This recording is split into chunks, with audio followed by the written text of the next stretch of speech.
quoting Vladimir Putin, he said that he's not bluffing about the possible use of military nuclear weapons should the threat come close to Russia.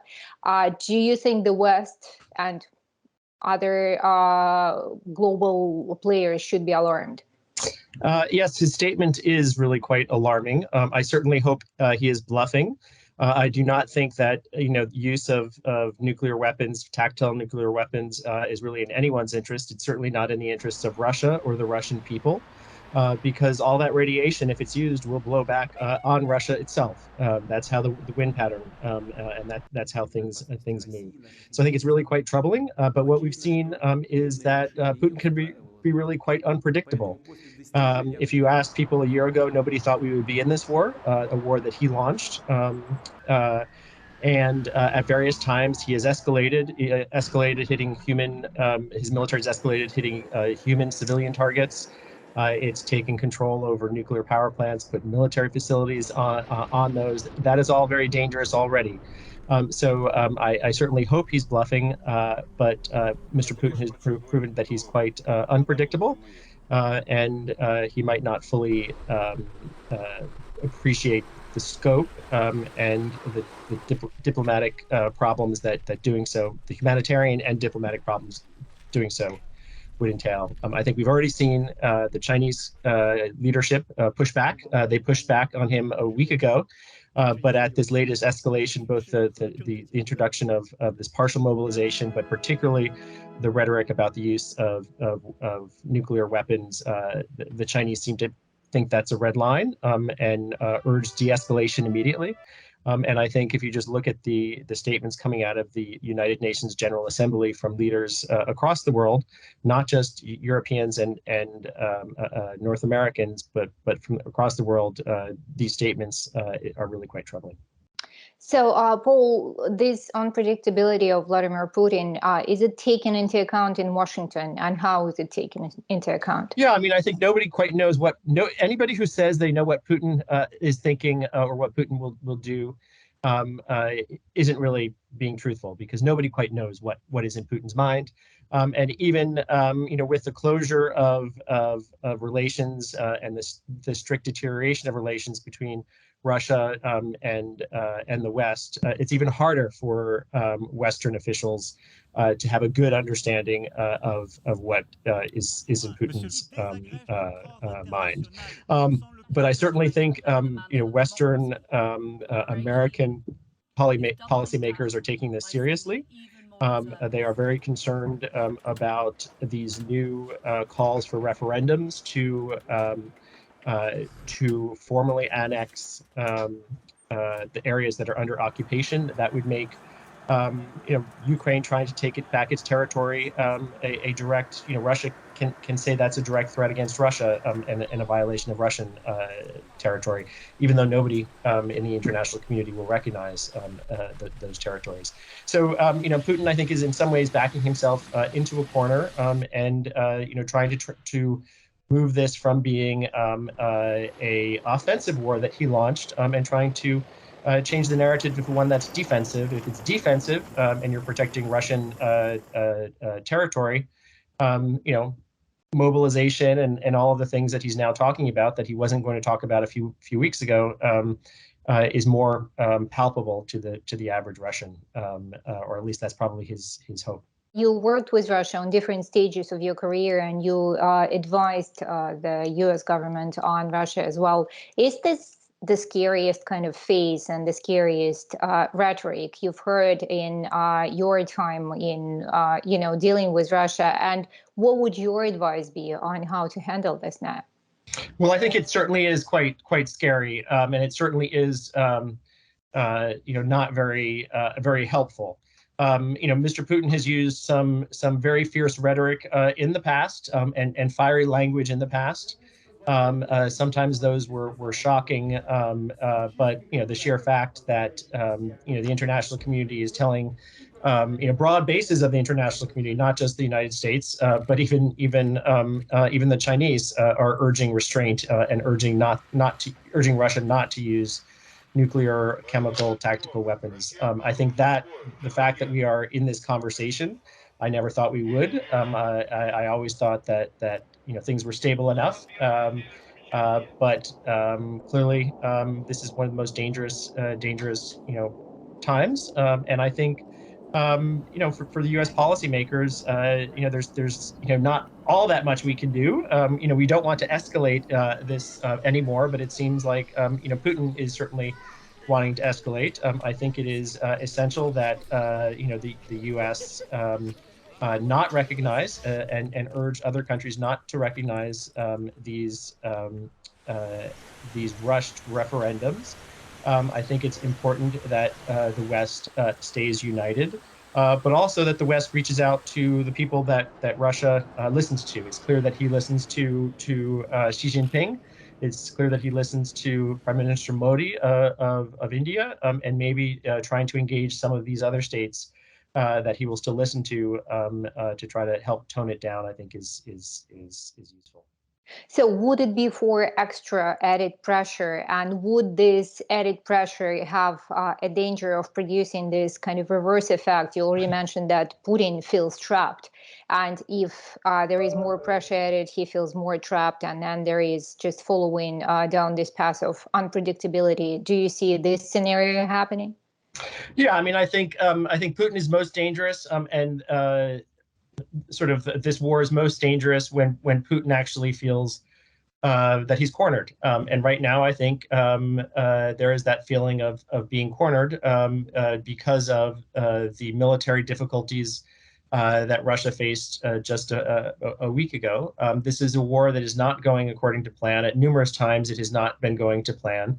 This was not the cakewalk. They didn't walk in and Zelensky fled and the Ukrainian people collapsed. This is, for Ukraine, this is a war for their survival, and the brutality that Russian forces have inflicted on civilian populations has galvanized them to sort of really, push back. So this is a very troubling scenario, and I think, once you launch a war, Putin has talked about himself as a modern day, Peter the Great, somebody who is, restoring Russian power, restoring Russian land.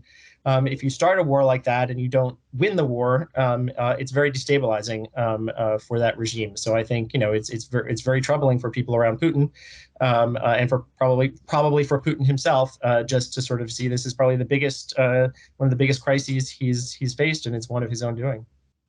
Do you feel that with announcing this mobilization, he's risking his popularity inside Russia? I certainly think that's the case. It seems that they're slowly going through this. It's a partial mobilization.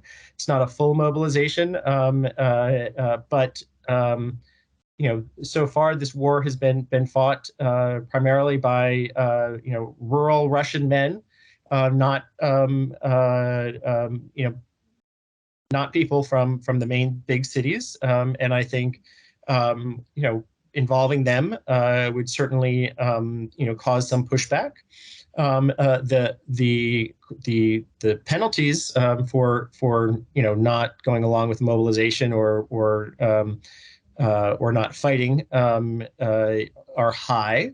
I don't think that's going to be very popular. But I also think the problem that Putin faces is these are young men, some of them who are not fully trained, and he needs forces, capable forces now, and even a mobilization, whether it's partial, people with reservist training, or a general mobilization.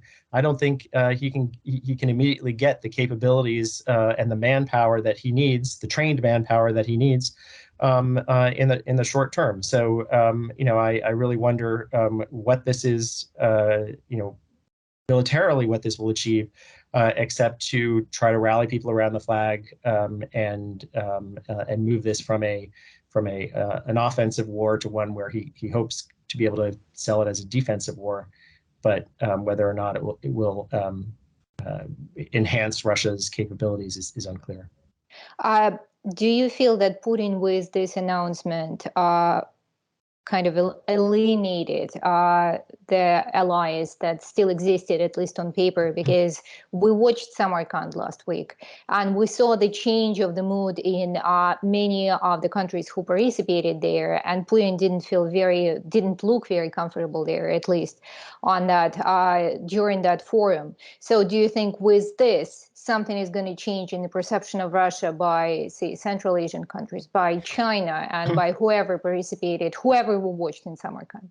Yeah, I mean, I think what's really interesting is a lot of us in the West have sort of looked at Russia is isolated from the West, but not necessarily from the rest of the world.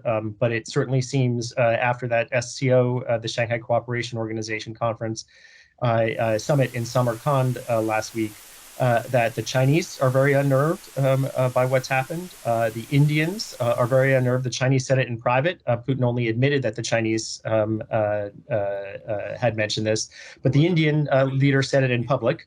And I would imagine that others, whether it's South Africa, other members of the non-aligned movement, are also unnerved by this.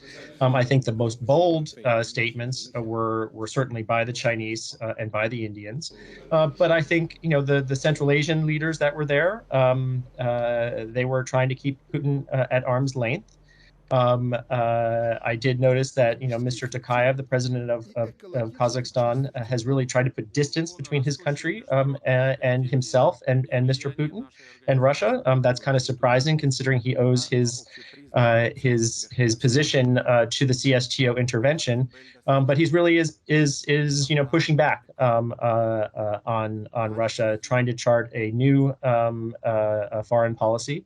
And I noticed that he was only partially at the SCO summit. He spent a lot of time with the Pope and religious leaders. So he went there and then disappeared. We saw similar engagement, style of engagement from President Mirziyoyev. The most interesting thing I could note out of that was there were a whole bunch of trade, investment, and strategic partnership deals signed between Uzbekistan and Russia. What was not agreed to was any membership in the Eurasian Union. I thought that was probably going to be around the corner before this war in Ukraine, and it clearly is off the table right now. So I think what we're seeing is these leaders put distance, these leaders trying to dance a very careful line, aware that the Chinese, aware that the Indians might be offering them some maneuvering room, and also continuing to reach out. None of these governments in Central Asia are happy by what Russia has done in Ukraine. They generally, the governments and many of the people generally support the Ukrainian side of this. And so these countries are walking an extremely fine line. The other thing that I think is really quite interesting is I think we've really seen a shift in power dynamics in Central Asia just in the last week. The fact that there is no Eurasian Union agreement with Uzbekistan is noteworthy. The fact that Kyrgyzstan and Uzbekistan signed this rail agreement with the Chinese to help build the Middle Corridor.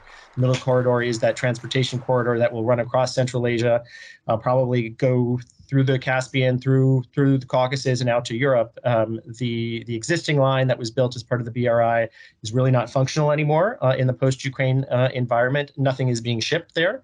And so we're seeing, China and Central Asia look beyond Russia. The Uzbeks are once again looking, to a southern route. The Kazakhs are looking towards an Azerbaijani route. And the Chinese, were signing deals left and right. And the Chinese even reiterated Kazakh's territorial integrity and the importance of its sovereignty once Xi Jinping arrived in the region. I think those were clear messages to the Russians, and really signals that China is now the main most influential power in the region, and it's a time when I think Central Asia moved from being sort of in Russia's backyard to being as much, if not more, in China's backyard. So, Paul, this is interesting that in Samarkand, the meeting of the Tajik and the Kyrgyz leader happened while the fighting was still going on the border. And there was a peace agreement this week, at the beginning of this week. And I just wanted to gauge from you if you feel that this is going to be lasting, because this is not the first time that trouble emerges on the border. And just in general, on the dynamics, how it was all happening, clashes, presidents meeting at the same time, and then we're emerging with this, peace agreement. What's going to happen next? Well, I sadly don't think that we've seen the end of this. We've had little ceasefires before. I hope I'm wrong, but I expect that this will likely continue. Some of these are as much bottom up as they are top down problems. And so it doesn't matter if the leaders all get together. The leaders can certainly stop violence at immediate, at a moment's notice if they get together. But to really resolve the social and border issues in the long term are much more complicated. The other thing that I think was interesting is we saw both this violence in Tajikistan and Kyrgyzstan. At the same time, we saw the violence in Armenia and Azerbaijan. And I think the SCO, the Shanghai Cooperation Organization, this potentially was a time when it could shine. It could show that it could be a problem solver. And Russia also could show that it could be a problem solver. But Russia seemed to be distracted. And the Shanghai Cooperation Organization's leaders, were really not able to stop the violence in either case, at least while they were having their summit. So they smiled for the cameras, but they didn't bring the immediate solutions. The solutions maybe are coming a week later. But I think just the fact that we had two major security issues in addition to Ukraine happen in the broader region. We had the Azerbaijani leader there. I understand that the Armenian leader canceled his visit to Samarkand. But I think it shows that while the SCO is a real organization and it's a functional organization, and it probably has done a lot of good things in border delimitation and in sort of counterterrorism exercising, and also in enabling countries to sort of manage a very difficult relationship with larger than life partners. When it comes to solving an immediate short-term problem, the SCO was not able to do it. So, Paul, in managing difficult relationships, we know that Russia actually brokered the latest or the previous ceasefire between Armenia and Azerbaijan. And the fact that Russian influence is decreasing due to what is happening in Ukraine, the fact that we haven't seen any meaningful kind of intervention in a good way, diplomatic intervention this time, does it mean that these further troubles for Russia diplomatically on the global level will result in more trouble kind of in the region, in the near abroad as well? That seems to be just go like that, go on fire just very quickly. Yes, I think that is certainly the case. I mean, Russia was not able to stop this violence. Russia has peacekeepers on the ground, and this violence, moved from the Karabakh region directly to the border of Armenia and Azerbaijan, including, from what I understand, shelling into Armenia proper. That, in theory, should activate the CSTO, but it seems like the CSTO was only willing to send fact-finding missions there. Not a whole lot. And what we've seen an alienation from Russia of the Armenian government and the Armenian population. They expect more from Russia. And we've seen that similar alienation from the Azerbaijani side.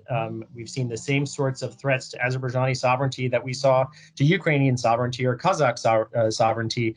So they've alienated many of the elites.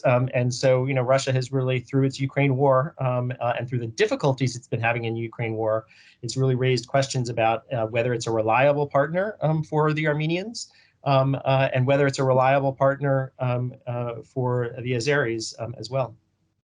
So we know if we're talking about American diplomacy in this case, Nancy Pelosi went to Armenia, and there were outcries from the Azeri community, obviously. And I was just wondering, and Antony Blinken just had a meeting in New York with the foreign ministers of Armenia and Azerbaijan, and he kind of praised the effort of, putting peace back in place. What is your take on how America is behaving in this situation and behaving diplomatically in the first place?